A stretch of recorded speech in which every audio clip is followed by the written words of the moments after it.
পরিবারসহ শিক্ষক গণপতি চক্রবর্তীর হত্যাকাণ্ডের বিচার দাবিতে সোচ্চার তার দীর্ঘদিনের সহকর্মীরা।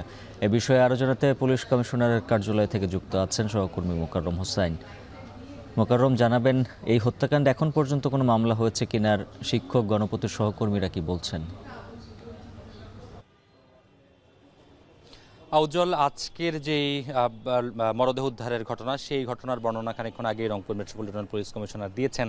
সেই বর্ণনা যেভাবে বলা হয়েছে, এই ঘটনা কিন্তু একেবারে লোমহর্ষকভাবেই খুনের ঘটনাটি সংঘটিত হয়েছে এবং এই বিচার দাবিতে সোচ্চার সকাল থেকেই শান্তিপূর্ণ রংপুর নগরের বিভিন্ন জায়গায় পেশাজীবীরা মিছিল করেছেন, মানববন্ধন করেছেন।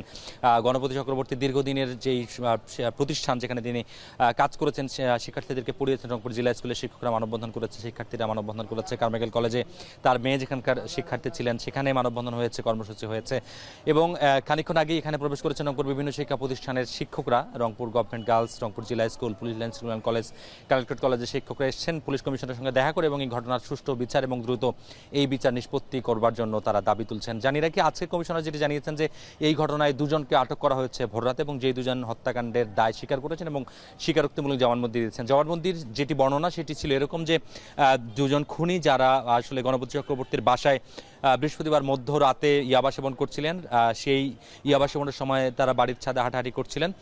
শব্দ শুনে গণপতি চক্রবর্তী শোবার ঘর থেকে ছাদে যান এবং মাদক সেবনকারীরা বুঝতে পারেন যে গণপতি চক্রবর্তী তাদেরকে চিনতে পেরেছেন। পরের দিন সকালে তাদের ব্যাপারে যেন কোনো তিনি পদক্ষেপ নিতে না পারেন বা লোক মুখে কথাটি ছড়িয়ে না যায়, এই ভয় থেকে তারা আসলে প্রথমে গণপতি চক্রবর্তীকে খুন করেন।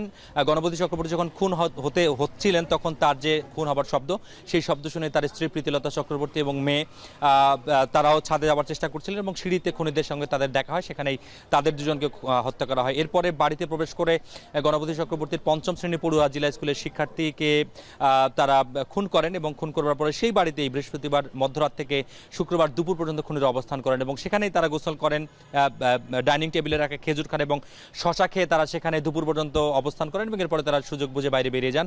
পুলিশ বলছে ঘটনাস্থল থেকে তারা কিছু আলামত সংগ্রহ করেছেন এবং খুনিরা যেহেতু দায় স্বীকার করেছে, দ্রুত সময়ের মধ্যে মামলার তদন্ত প্রতিবেদন জমা দিয়ে খুনিদের যথোপযুক্ত শাস্তি নিশ্চিত করবার তারা প্রতিশ্রুতি দিয়েছেন। এই ছিল এই মুহূর্তে উজ্জ্বল গণপতি চক্রবর্তী সহ পরিবারের সদস্যদের হত্যার সবশেষ খবর। মোকাররম হোসাইন জানাচ্ছিলেন বিস্তারিত।